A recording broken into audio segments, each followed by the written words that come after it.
tough, you know, being an angel. I meet all kinds of people in my line of work.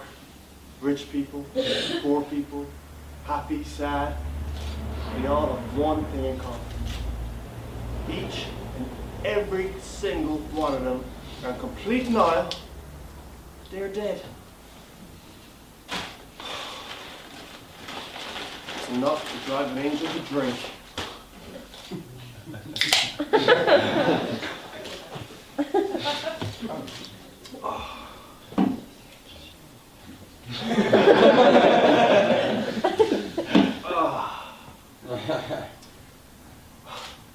I can quit any time I like. It's just a little calm me down at the end of the day. And it has absolutely no impact whatsoever on my decision making. Well, most of the time. You should have seen the beauty I had today. He had his shirt tucked in. He had all the buttons done up all the way to the top. He had a tie, tight enough to strangle himself with. And he had a pair of big, thick, black glasses.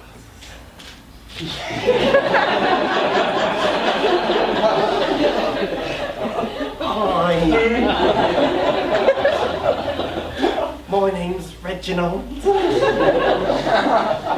Reggie for short.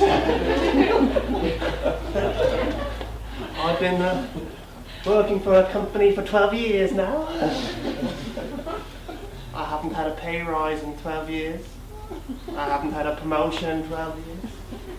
I haven't had a girlfriend in 15 years. People don't notice me. I could walk into a room and no one would notice. I could be having a heart attack and no one would notice. I was at last year's Christmas party. I went up to a few people and I said, hi. And they said, oh, do you work here? And I said, yes. I've been working here for 12 years. My name's Reggie. And they said, oh, that's nice, Reggie. Reggie? I'm sure you meant Reggie. I'm not a cabbage.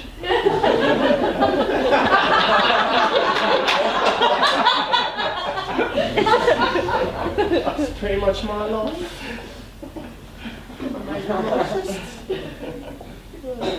I went to the cinema last week. I bought 2 popcorns and 2 drinks. So if anybody asked, I could say I was waiting for my friends. Nobody asked. There was no friend. There was a young couple sitting behind me. A real cocky guy. Looked like he played a lot of sports, you know the type. And he had a beautiful girlfriend. I hate them already. Well, they were talking the whole way through the film, so I turned around and I politely asked if maybe you could just talk a little bit quieter. He told me to F off. And then they started throwing popcorn at me and calling me names, so I just sat there. When the film was over, I went out to my car. But guess who was parked next to me? It was the couple. They recognized me and started calling me more names. As I was driving off, the guy threw the last of his coke at my car. Oh no. The windscreen will be all sticky now. So I'm driving home, keeping to the speed limit, of course. When a car comes up behind me, but they can't get past because the road is so narrow and twisty. He starts flashing his lights and beeping his horn, but what can I do? He runs out of patience. He goes to overtake me on a bend. Outside. But just as he does that, a truck comes around the bend. Oh, none of us have time to react. The truck jackknives across the road. The car veers up into a tree and I go straight into the trunk. My car's crumpled like a paper cup and the windscreen shatters into 1,000 pieces and then everything suddenly stops. There are pieces of glass just floating in midair. What's going on? I climb out of my car. I take a few steps back. Oh, I don't understand. This isn't right. And suddenly, I hear a voice behind me. Hello, Reginald. Ah! There was a man standing there. I said, who are you? What's going on? Hi, I'm Ted, and I'll be your afterlife facilitator this evening. Ted! Ted! Why has everything suddenly stopped, Ted? Why haven't I dead, Ted? No, this isn't right. No. So I took off and I ran away as far as I could, as fast as I could. I kept running and running. I'm out of breath. I stopped and I looked up and the man was still there. You know, running away won't help her. You're running away from me and you're running away from that accident back there. Just like you've run away from everything your entire life. If you hadn't been such a chicken shit, you could have gotten that promotion. You could have gotten the girl of your dreams, but no, you never took a chance. You never took a risk. Look at you now. But anyway, that crash. Let's go back, shall we? Aha, yes. Here we have the truck. He's a good man, has a family, young kids. It's awful tragic. Over here, we have the car. A young couple, bright futures ahead of them. Not anymore. Then we'd have you, Reggie. A middle-aged loser who's never accomplished anything in your entire life. You are destined for purgatory. You've never done any good deeds, so I can't send you to heaven. Nor have you ever done anything bad, so I can't send you to hell. You're a bit of a nutting, really. No! It's not fair! I don't want to die! That crash wasn't my fault. It was this guy over here, this guy who got it. Mr. Couple! This is your fault. You deserve to die, not me. Oh, it's not fair. It's not fair. Yeah, there. It's awful sad. You're dead, so get over it. Reggie, when people die, we call it 3 wishes, really, where we get to sing you back to times that in your life that you maybe regret and you wish to live them again, live them differently, or times that you enjoyed and you just want to enjoy them again. It's completely up to you, Reggie. Anytime.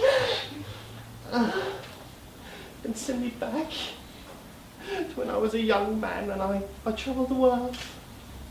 I wasn't always like this, you know. Back then, I stood a little bit tall. I didn't wear a tie. No. I didn't always wear glasses either.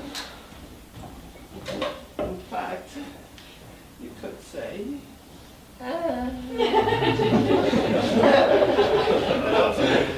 completely different person. Oh yes! I love to fucking travel. America, Australia, Europe, Asia. I fucking love it. All the different traditions, cultures, cuisines, languages. Oh, you learn so much. In fact, you could say I'm in the University of Life. Yes! You won't find me in a industrial library reading a book. Oh no, you'll find me out there living life, doing things, doing people, doing everything. Yes! Why read a book about a place when you can just go there and experience it for yourself? Now there's people out there and they won't travel, they won't do things, they spend all their time at home reading a book. Not me. That's alright. I'll talk to people like that too. I'll talk to anyone. I'll talk to anyone. Hello. This is what happened one time when I was on a train. The train was packed. There was only one seat in that left next to this lady reading a book. I sat next to her. We sat in silence for a moment.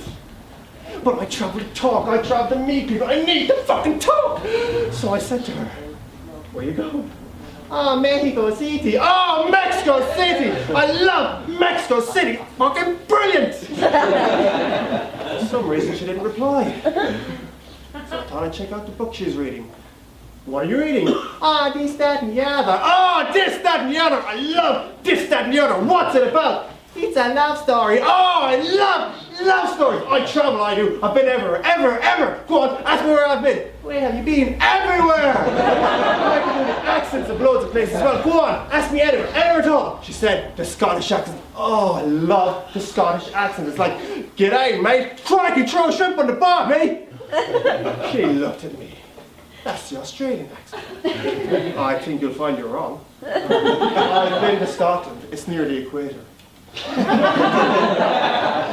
I can do the accent perfectly. G'day, I'm from Glasgow. See, it's perfect. We couldn't agree on that one, so I said, fine, pick another one. This time she said, China. Oh, I love the Chinese accent. It's like, Guten Tag, I'm from China. Yeah, I'm so cool. This time she went fucking ballistic. That's not the Chinese accent. Oh, yeah, sure it is. It's not. Yeah, sure it is.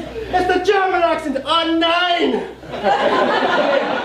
She tried making fun of me, saying, you must think that Berlin is the capital of China. I said, oh, don't be ridiculous, you stupid woman! I couldn't take it any longer, and I stormed out.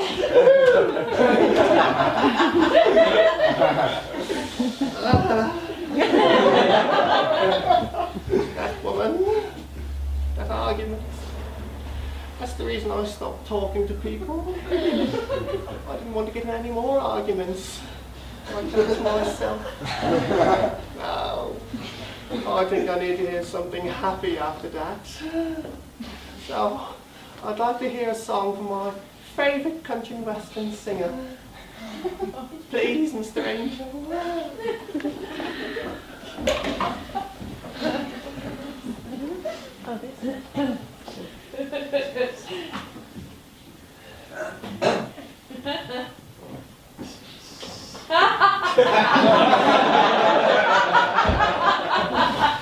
Hello, I'm Billy Hill. I'm gonna sing a little song for you today. A little song from way back west. This song has been in my family for generations. My papa taught me, his papa taught him, his papa taught him, his papa taught him, his mama taught him, her papa taught her. Now I'm sure you all know it, so I hope you all sing along.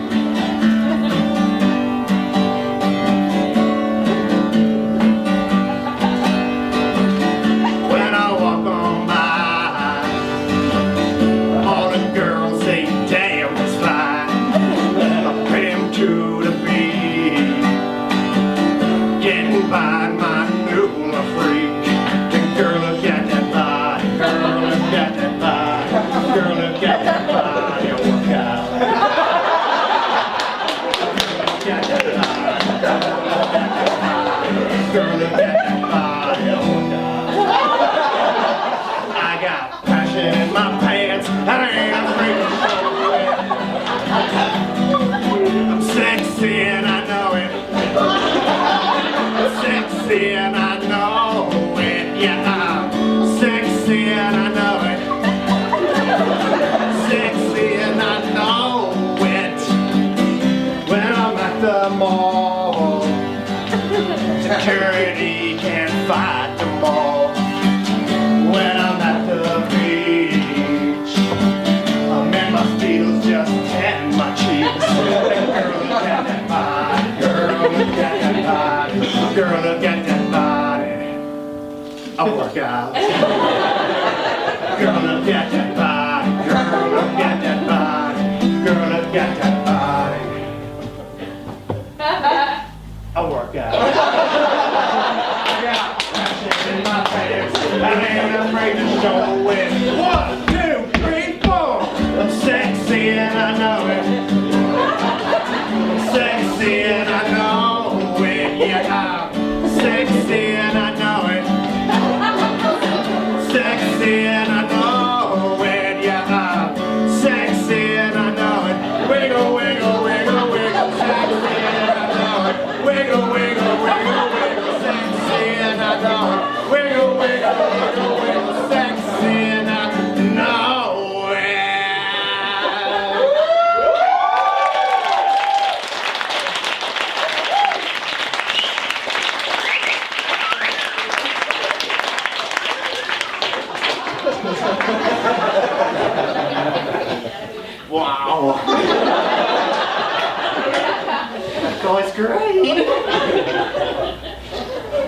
I've met a lot of people in my life, so for my last wish, I'd like to hear a story from this guy I met in Ireland once.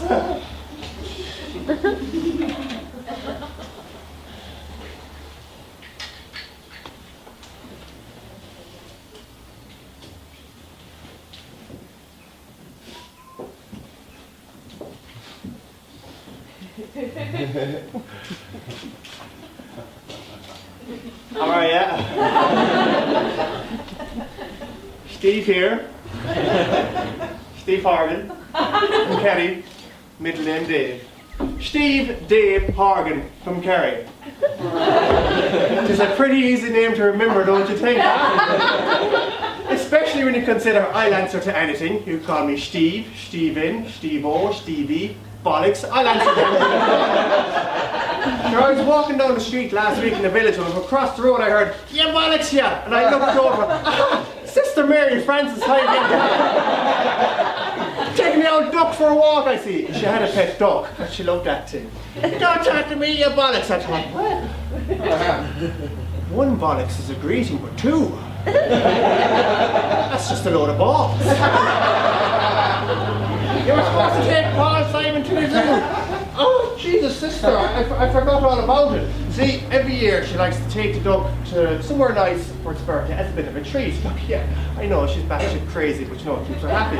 I say, "Sorry, sister, I'll do it first thing tomorrow morning." So, next day, there I am. Clarny train station, clap my head, duck my arm, off we go, right. On the train I meet this young lad by the name of Reggie. "How you getting on, Reggie?" "Okay." "Jesus, you in pain, Reggie?"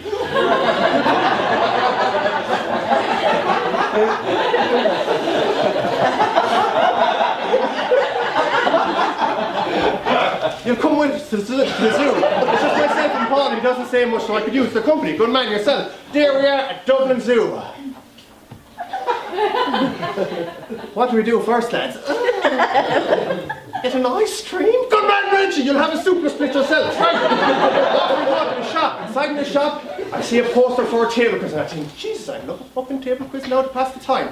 Right, off we go to the table quiz. Myself, Reggie, and Paul Simon. Inside the table quiz, there's a raffle. Look at her raffle. Now we'll all get tickets, lads, right? Well, I'll get one for you, Paul, you can't do it yourself.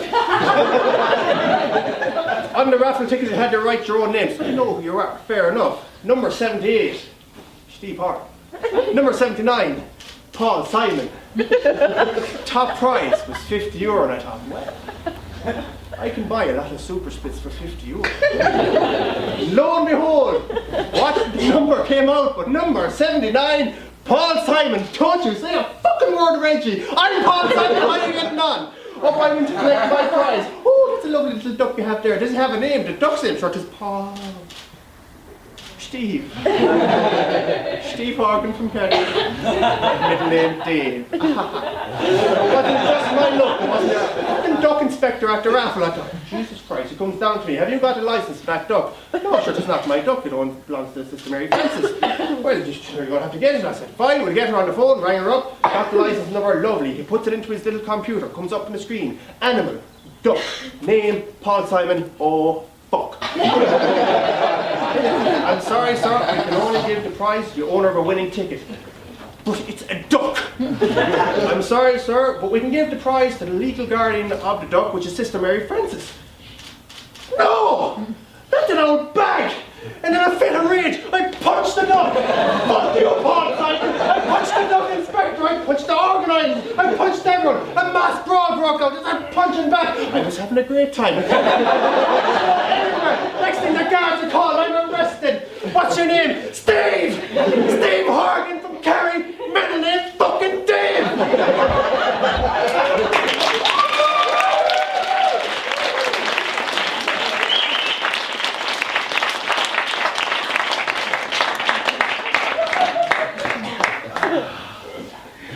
Time to go, Reggie. Oh no! I don't want to die! Please, give me a second chance. I can change. I can become a good man. I'll give you charity. I'll do anything. Please, give me a second chance. Oh, Reggie, it's against the rules. I get in a lot of trouble.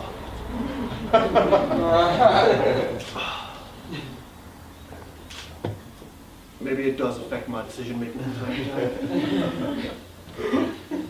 Okay, Reggie, this is your last chance. I'll give you one more go. But if you don't change your ways, if you don't become a good man, I'll be back in 1 year.